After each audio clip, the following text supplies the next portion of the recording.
اللہ نے مومنین کو اور مومنات کو، مومن مردوں کو اور مومن عورتوں کو ایک حکم دیا، قل للمؤمنین ان یغضوا من ابصارہم ویحفظوا فروجہم، اے نبی آپ ایمان والوں سے کہیے، مسلمانوں سے کہیے، ان یغضوا من ابصارہم، کہ اپنی نگاہوں کو نیچی رکھے، ویحفظوا فروجہم، اور اپنے شرمگاہوں کی حفاظت کرے، وَقُلْ لِلْمُؤْمِنَاتِ أَن يَغْضُضْنَ مِنْ أَبْصَارِهِنَّ وَيَحْفَظْنَ فُرُوجَهُنَّ، اور مومن مردوں سے کہیے، مسلمان مردوں سے کہیے، مسلمان عورتوں سے کہیے کہ وہ اپنی نگاہیں نیچی رکھے اور اپنی شرمگاہوں کی حفاظت کرے۔ ایک حدیث ہے، حضور صلی اللہ علیہ وسلم نے ارشاد فرمایا، الایمان 76 شعبۃ، افضلها قول لا الہ الا اللہ، وادناها اماطۃ الاذى عن الطریق، والحیاء شعبۃ من الایمان۔ حضور اکرم صلی اللہ علیہ وسلم نے فرمایا کہ ایمان کے 70 سے زیادہ شعبے ہیں، اس میں سب سے افضل تو لا الہ الا اللہ محمد رسول اللہ کا پڑھنا ہے۔ پڑھنا کا مطلب اس پر ایمان لانا، دل سے اس کو تسلیم کرنا۔ دل سے تسلیم کرنے میں یہ بھی داخل ہے کہ لا الہ الا اللہ کے تقاضے پر آدمی عمل کرے۔ لا الہ الا اللہ محمد رسول اللہ کے تقاضے پر عمل کرے۔ کیا مطلب ہوتا ہے تقاضا کا؟ لا الہ الا اللہ کا مطلب یہ ہوا اللہ کے علاوہ کوئی معبود نہیں ہے، ہم کو اللہ کے حکم کے آگے سر جھکا دینا ہے،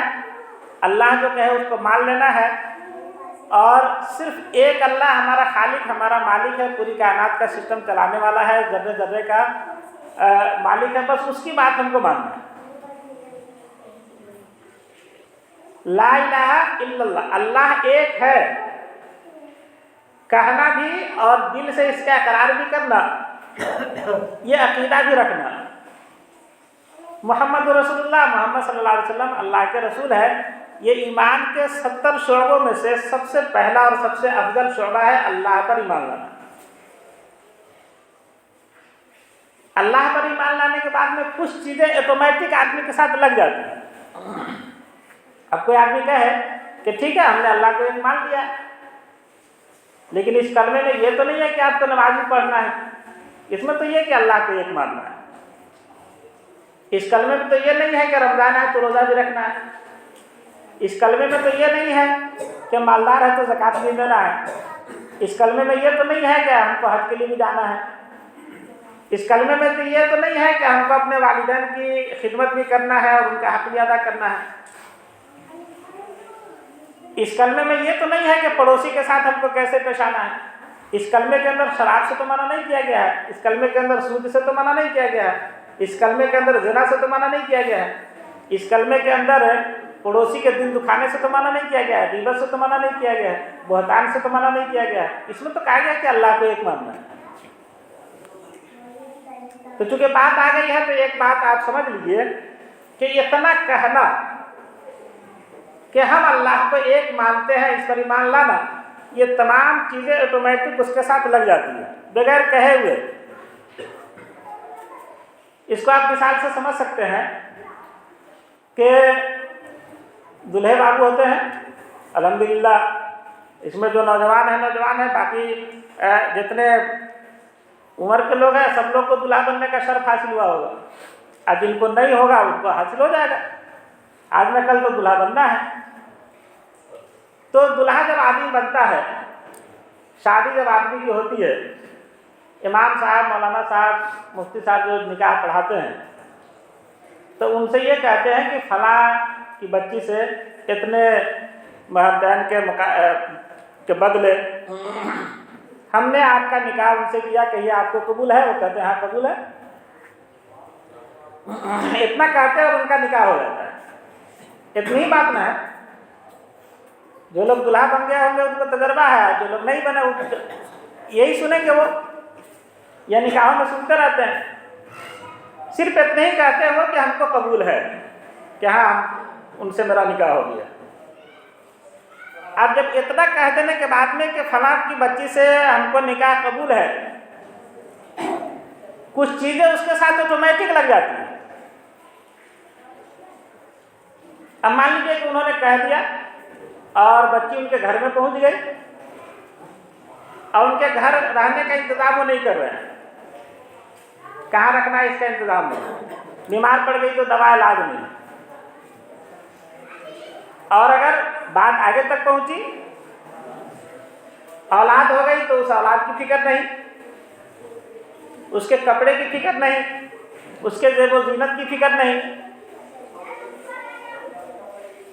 تو مان لیجیے کہ 10 آدمی مل کر کے اس کو بولے کہ بھائی اس سے تمہارا نکاح ہوا ہے، نہیں تم اس کو گھر دے رہے ہو رہنے کے لیے، نہ کھانے پینے کا انتظام کر رہے ہو، نہ کپڑے کا انتظام کر رہے ہو، نہ اس کے زیور زیورات کا انتظام کر رہے ہو، نہ اس کے زیب و زینت کا جو سامان ہے اس کا انتظام کر رہے ہو۔ اب دلہا بابو یہ بولے کہ ہم یہ سب کہاں کہے تھے، ہم تو صرف یہ بولے تھے کہ ان سے ہمارا نکاح قبول ہے، اتنے بولے تھے، اس میں تو ہم نہیں بولے تھے کہ اس کے رہنے کا بھی ہم انتظام کریں گے، ان کے لیے ہم کھانے کا بھی انتظام کریں گے، ان کے لیے ہم کپڑے کا بھی انتظام کریں گے، ان کے لیے ہم زیب و زینت کے سامان کا بھی انتظام کریں گے، اور جنوری فروری کی جو لائن لگے گی تو اس کی بھی دیکھ بھال ہم ہی کو کرنا، یہ تو ہم نہیں بولے تھے۔ مان لیجیے کہ کوئی آدمی بولے تو ہم اور آپ 10 آدمی اس کو کیا بولیں گے؟ یہی نہ بولیں گے کہ انٹرنیشنل قسم کا عقل مند ہے اور اس کی عقل مندی میں 4 چاند لگانے کے لیے اس پر رانچی بھیجا جانا چاہیے، یہ نہ کہا جائے گا، اور کیا کہا جائے گا؟ سب جانتا ہے کہ صرف اتنی بات کہنے کی وجہ سے کہ فلاں سے میرا نکاح ہم کو قبول ہے، یہ سب چیزیں آٹومیٹک اس کے ساتھ لگ جاتی ہے، اب سب اس کو کرنا ہے،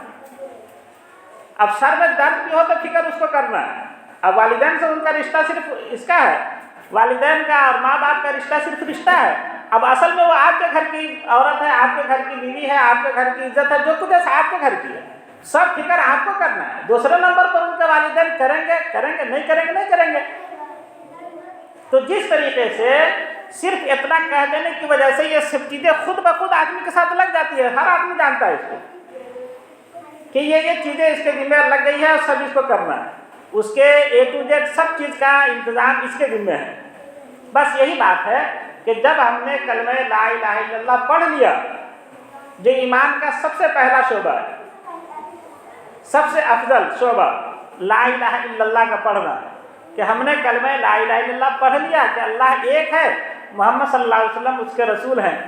بس اتنا پڑھ لینے کی وجہ سے یہ تمام چیزیں آٹومیٹک میرے ساتھ لگ گئی ہے۔ 5 وقت کی نماز بھی پڑھنا ہماری ضروری ہے، رمضان آئے تو روزہ رکھنا بھی ضروری ہے، مالدار ہے تو حج کرنا زکوٰۃ دینا بھی ضروری ہے، جھوٹ سے بچنا ضروری ہے، زنا سے بچنا ضروری ہے، سود سے بچنا ضروری ہے، دوسرے کی غیبت سے بچنا ضروری ہے، بہتان سے بچنا ضروری ہے، دوسرے کے دل دکھانے سے بچنا ضروری ہے، پڑوسی کو ستانے سے بچنا، یہ سب چیزیں آٹومیٹک لگ جاتی ہیں۔ یہ کہنے کی ضرورت نہیں ہے کہ ہم سب کلمہ پڑھے تھے تو یہ سب تھوڑے بولے تھے، یہاں بھی ہم نے کلمہ پڑھا اور وہاں بھی اقرار کر کے آئے ہیں۔ عہد الست میں الست بربکم، جتنی روحیں تھی سب کو جمع کر کے اللہ نے پوچھا میں تمہارا رب ہوں، قالوا بلا، سب نے کہا کیوں نہیں، آپ ہمارے رب ہیں۔ لوگ عذر پیش کرتے کہ وہاں یہ وعدہ کیے تھے تو ہم کو کہاں یاد ہے۔ اب کسی آدمی کو یہی یاد نہ ہو کہ میرا نکاح کہاں پر ہوا تھا، 25 سال گزر گیا، نکاح پڑھانے والے کون مولوی صاحب تھے، وہ لفظ کیا بولے تھے، تو اس کی وجہ سے ایسا تھوڑا نہیں کہ گھر میں جو اس کی بیوی رہ رہی ہے بیوی نہ رہے گی۔ آپ کو اگر نکاح کا منظر آپ بھول گئے ہیں تو اس کی وجہ سے تھوڑا نہیں کہ بیوی نہیں رہے گی۔ تو اگر دنیا میں آنے کے بعد میں ہم وہ منظر بھول گئے ہیں تو ایسا نہیں کہ ہم نے اقرار نہیں کیا، ہم تو اقرار کر چکے ہیں رب کے رب ہونے کا، خالق کے مالک ہونے کا۔ بہرحال تو سب سے افضل لا الہ الا اللہ کا پڑھنا، اور سب سے ادنا درجہ جو ایمان کا ہے وہ اماطۃ الاذی عن الطریق، راستے سے تکلیف دہ چیز کو ہٹانا۔ حدیث میں تو یہ لفظ ہے کہ راستے سے اگر آپ کو سمجھ میں آ رہا ہے کہ یہ چیز یہاں پر ہے اور اس سے کسی کو تکلیف ہو سکتی ہے تو اس کو ہٹانا ایمان کا ایک حصہ ہے۔